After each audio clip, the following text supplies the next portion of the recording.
Ang pangungudimbat sa PCSO at ang aligasyon ng bayaran at suhulan upang pigilan ang imbestigasyon ay nagdudulot ng malalang kontrobersiya. Sinasabing binayaran si Senator Raffy Tulfo ng First Lady na itinuturing si Lizas Banks upang tumigil sa pagsisiyasat sa isyu ng nangyaring katiwalian sa PCSO. Bagaman may umano'y video na naglalaman ng ebidensya sa sabwatan nila Liza at Mel Robles sa pagnanakaw ng pera mula sa PCSO, nagiging mainit pa rin ang talakayan sa social media. Marami ang nababahala at nagsasabing posibleng masimutang kaban ng bayan kung magpapatuloy pa ang ganitong kalakaran sa administrasyon ni Kuting at Ahas. Well, ito nga ang balitang ating pakakatutukan. Ngunit bago ang lahat, siguraduhin mag-subscribe at i-hit ang notification bell para tuloy-tuloy ang pagtutok mo sa mga bago at nagbabagang balita dito sa Bangon Pinas.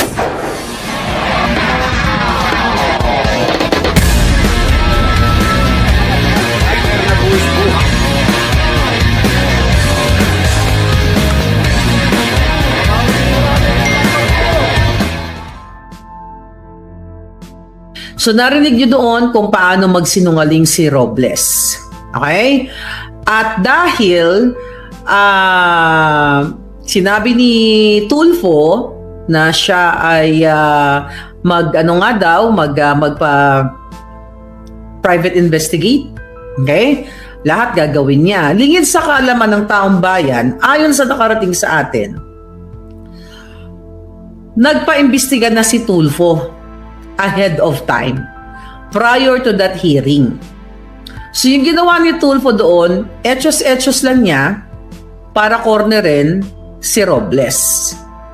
Kaya di ba sabi ko sa iyo nakarang araw, kailangan nating wag tigilan si Tulfo kasi nakarating sa atin na inaareglo siya ni Lisa Ahas Araneta Marcos at ni Mel Robles.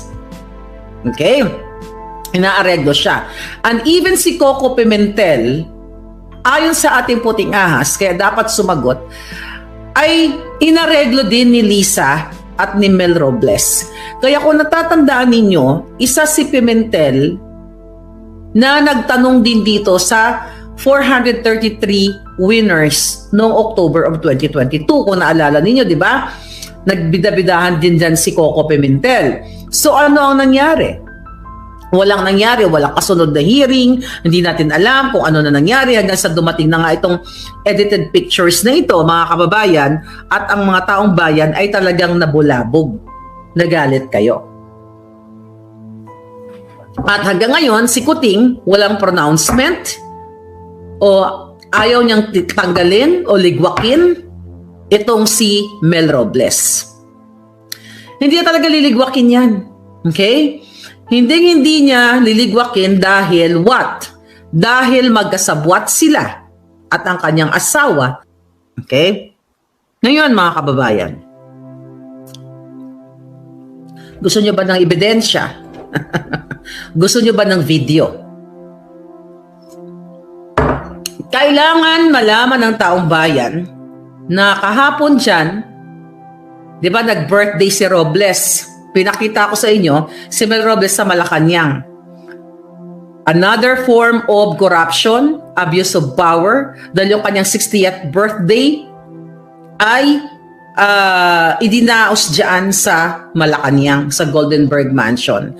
Kaya nga yan ang inuna ni Lisa para pagandahin yan para sa kanila mga pulboronic party.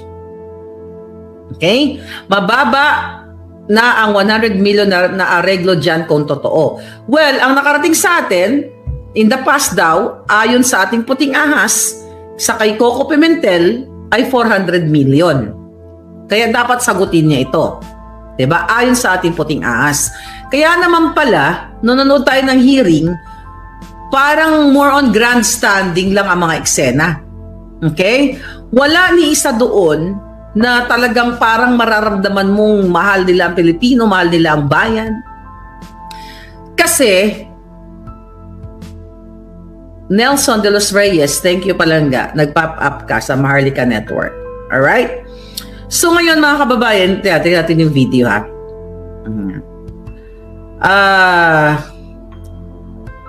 Ready natin yung video natin. By the way, batiin natin si Mami Paz. Okay? Friend ni Raymi. Thank you, Mami Paz, for watching every vlog. Okay? So ngayon, balik tayo, mga palangga. Kaya nga ngayon, ang ginagawa ng kampo ni Tambaluslos, mga kaibigan, ay attack ng attack sa sa Duterte, 'di ba? Kay Sara, kay Pangulong Duterte, okay? Pero itong nangyayari sa PCSO, wala silang pakialam. Kasi magkakasabwat sila lahat. Bago pa nagkaroon ng hearing, 'di ba? Sinabi ko sa inyo na yung Pacific Online System, okay? Ay hindi naman talaga dapat siya ang manalo din sa bidding. Yung Pacific Online System, siya yung in charge doon sa mga technical side, okay, ng gaming, ng loto. So, doon sa part na yon, sinabi ko sa inyo na ang nasa likod nun ay mga pamangkin ni Lisa na si Martin at Mark Ledesma sa Ledesma side. Actually, inaantay ko lang yung pwede nating ipakita pang mga dokumento na napagpapatunay na itong Pacific Online System na ito ay hindi qualified, okay, para mag-provide ng serbisyo sa PCSO. It just so happened na tinakot ng mga Ledesma na pamangkin ni Lisa Smugs, okay, mga palangga, ang ibang mga bidders din. Ano ang nangyari dito, pang palangga? Kaya in-award dito sa Pacific Online System Corporation na ito, mga kababayan, dahil nga sabi ko, magkakasabwat si Lisa, ang kanyang mga kamag-anak, at ang ginawa nila, yung winning bidder talaga na qualified to provide that services sa PCSO, ito po ang wika ng mga pamangkin ni Lisa na si Martin and Mark Ledesma. Okay? Anong gusto nyo? To back out or else we will tell Tita Lisa. See? So, ibig sabihin, demonyo talaga. Well, hindi ibig sabihin. Alam nyo na si Lisa ay punot dulo ng lahat ng kademonyohan sa Pilipinas. At alam ni Senator Amy Marcos na kanyang buwaka ng inang insecuristang sister-in-law ay demonyo nagpapahirap sa bawat Pilipino. At magkakasabwat si Lisa, si Mel Robles at mga pamangkin niya, lahat mga inayupak na yan para budulin kayong lahat na tumataya sa loto at lahat ng mga Pilipino. Kaya panawagan ko, wag na kayong tumaya sa loto. Dahil sa susunod na ipapakita ko sa inyong video, okay? Sabi ni Magis Tomasis, bakit si Jinggoy lang makukulong sa bribery? Let's talk about Jinggoy later on. Let's focus on the target right now. Target din natin yan, but not right now. Not on this vlog. Okay? Eto na, ready na ba kayo? Okay? Mga kababayan, sa kabila ng kahayupan ni Lisa, ni Marcos Jr. na abusuhin ang propriedad o property ng Malacanang, ng taong bayan, ang pera ng taong bayan, lahat ng resources, logistics and everything ng Malacanang para idaos ang birthday ni Mel Robles ng PCSO na nakita ninyo naman na nagsinungaling at nag-edit ng mga pictures doon sa mga nanalo sa loto, na kaduda-duda at talaga namang malinaw pa sa sikat ng araw. Ito pong papakita kong video sa inyo ay greetings o pagbati ni Lisa Ahas Marcos sa kanyang partner sa pagkasindikato na si Robles. Ngayon, buksan nyo ang inyong, you ready your brain cells, okay? Namnamin ninyo itong video na ito. Hindi pa ito lumalabas, only here. Pero ito'y pinlay. Wala pang nakarating pa. I don't know kung pinlay ito sa kanyang birthday. Ito pong video na ito ay para kay Robles. Personal, pero dahil ang puting ahas natin ay pagala-gala, ito na siya. Or should I say million? Andali. Ulitin natin. Okay. Lakasan ko lang. Hi, Mel. Or should I say Melionario? Just wanted to wish you a happy 60th birthday. Ako, senior citizen ka na ha. Dapat magpapayat ka na to be as sexy as Shay. We love you, Mel. I wish you all the best today and for the next 60th year.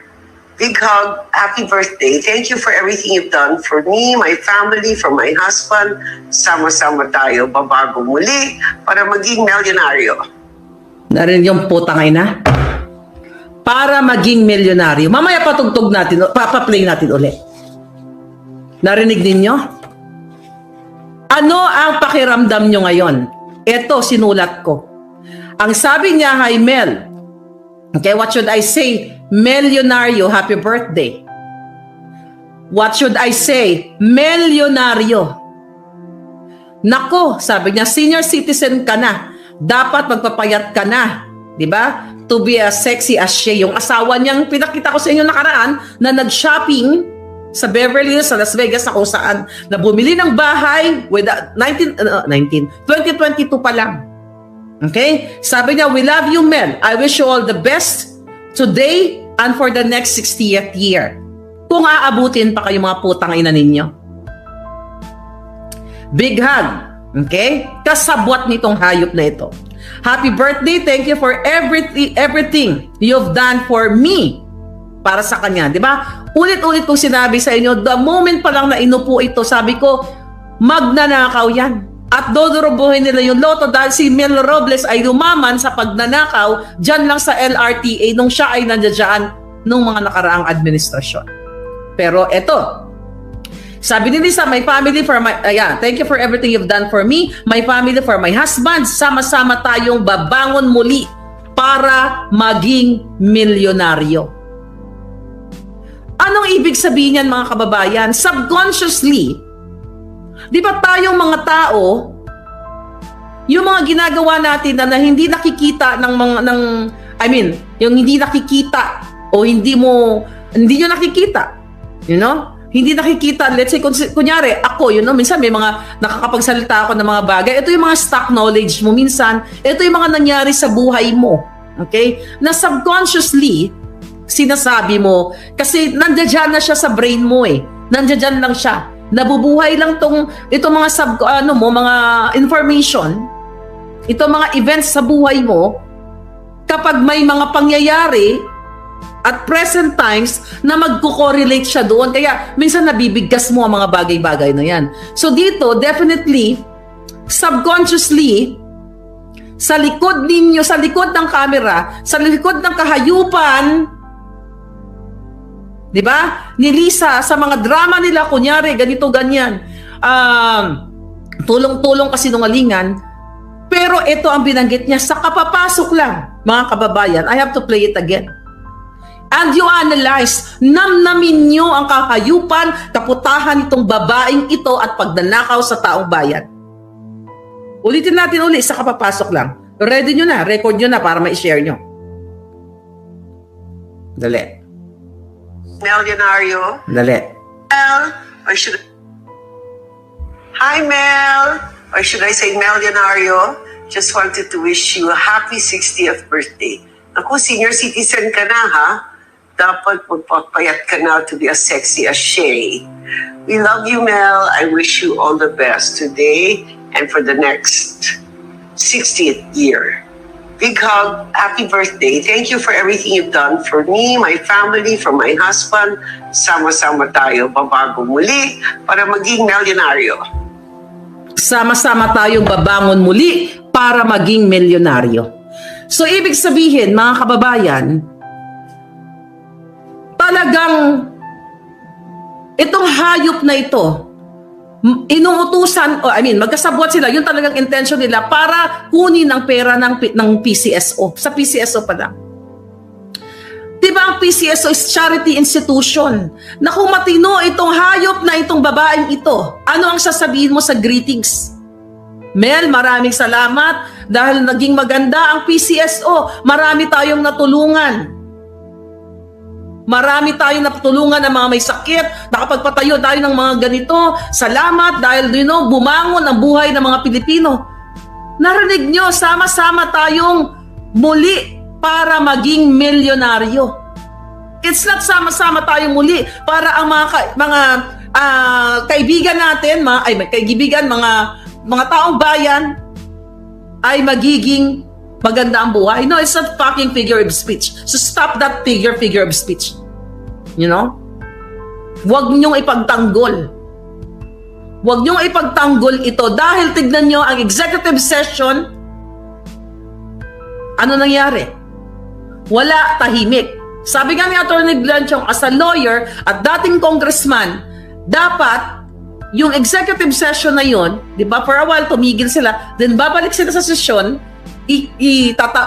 tapusin kung ano yung pinag-usapan nila, kung merong, mayroong hindi dapat, may security issue yung mga nabanggit na tao, which is wala naman dapat i-secure doon sa mga taong pinanalo ni Robles. At nakarating nga sa atin na kinakausap ni Lisa ang grupo ni Tulfo at ni Robles para hindi sabihin sa inyo, sa taong bayan, kung sino talaga ang mga nanalo. Nakita nyo na? Sama-sama tayong maging milyonaryo. Sila ang magiging milyonaryo dahil sabi ko nga kung gagawin lang ng Kongreso, ng Senado ang jutang ginimes na trabaho nila, huli na kaagad. Saan binili ang ticket? Anong oras? Saang store? Paano ba kinuha ba ang pera? Dineposito ba? Sino ito mga tarpulanong ito? Ano, Pilipino? Tatanga na lang tayo? Kayo, men in uniform na sumumpa, na binababoy kayo nito ni Lisa, tatanga na lang kayo? Lahat kayo, sino ang pinapayaman ng mga hayop na to? Ang mga smuggler, ang mga sindikato. Tapos ngayon, kumusta ang mga Pilipino, mga OFW, na patuloy na sa ibang bansa, napapatay, nagagasa, at kung ano-ano mga nangyayari sa kanila. Pero ang taxpayers money, ang remittance money, ninanakaw ng mga buwakan ng inang to. Pati pamilya sama-sama muli para maging milyonaryo. Ang kapal na mukha, sabi nila Lane Pobres. Walang hiya talaga, hindi niya to in-expect na lalabas to. Actually, sa akin pa yung greetings ni Kuting din. Pero kasi walang kwenta. Bangag din. Mapakita na natin. Just to, prove a point. Mga palangga. Sabi ni Hong Bao, death penalty. Please, parang awa nyo na. Luletsky, thank you. Ang kapal na mukha mo, Lisa Budlat. Sabi nga nun. Ito pa ang greetings ni Kuting. Si Kuting nag-plastic-plastic. Delikado na itong pagbati. Ayan, sabi niya. Nga po, delikado na itong pagbati ko. Mukhang 60th birthday na ang ating ambuting kaibigan. But, Mel, happy birthday. And you really have been an asset to us and all the work that we have been trying to achieve. And mabuti naman, it's good to have somebody who has common sense. At alam mo naman, kung minsan asset. Kung mga kasama natin, masyadong malayo ang pag-iisip, mabuti. May isa tayong kausap, kagaya mo, na nangunawaan ang buhay ng pangkaraniwan na Pilipino and continue to work for the betterment of that life. Julul. Okay, asset na si Mel. At what? May common sense. May common sense pagdating sa pagnanakaw. So ngayon, Lisa, nagulat ka paano napunta sa akin ng video. Yan, mapraning ka na naman. Mabangag ka na naman. Okay? Sobra, sabi ni Star Gemini. So ngayon, mga palaga, sabi ni Jennifer Acosta, saan banda ang asset? Yes. Saan banda ang asset dito, mga palangga? So nakita nyo na yung video na wala talaga sa intensyon nila na magsilbi. Kundi ang intensyon nila, sama-sama silang maging milyonaryo. Kasi kung ang intensyon niya, dapat ang bukang bibig nila, kay ni Lisa, ay para sa mga taong bayan, sa mga kababayan, na bigyan ng tulong. Di ba? Naalala nyo nung pumunta yung jutang gininimis na babaeng yan sa Bataan? Bataan ba yon? Na nagpakitang gila siya doon sa kanyang project na ano yung bus niya na galing sa PCSO. Anong pinamigay niya doon? 150 sacks na bigas, ba? 156, tapos mga tuli-tuli, mga drama-drama. Sabi ko nga sa inyo noon, malaki pa ang kanyang logistics, ang kanyang entourage, na ginastos sa entourage niya dun sa ipinamigay na mga bote-bote na mga tubig. Sabi ni Alicia, bitayin talaga. Okay? Nakipagbardagulan ako ng eleksyon, sabi ni John Kalagi. Dapat may death penalty, sama-sama silang ibaon, sabi ni Aida. Sama-sama kayo sa impyerno, sabi ni Julian Yap. Malapit na ang Pulboronic State ni Marcos.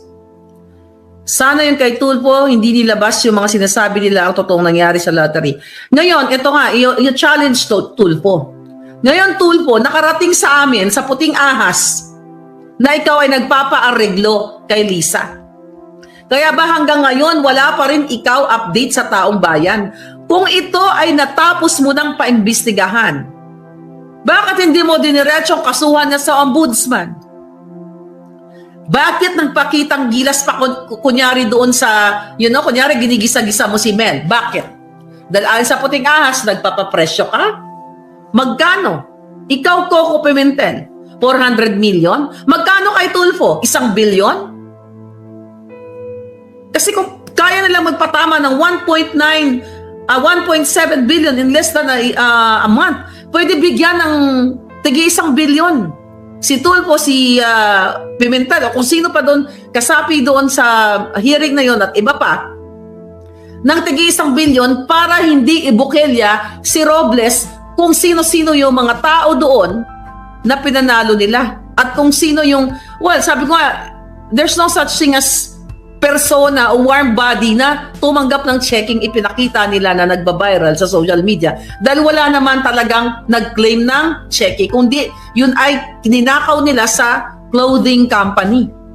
So ngayon, kung totoo si Tulfo, Senator Tulfo, para gipitin itong not gipitin actually, ipakita sa taong bayan dahil ang yabang mo doon nasabi mo, DICT, BNBI, lahat ipapatawag mo, napaimbestigahan mo na pala Pati yung Pacific Online System.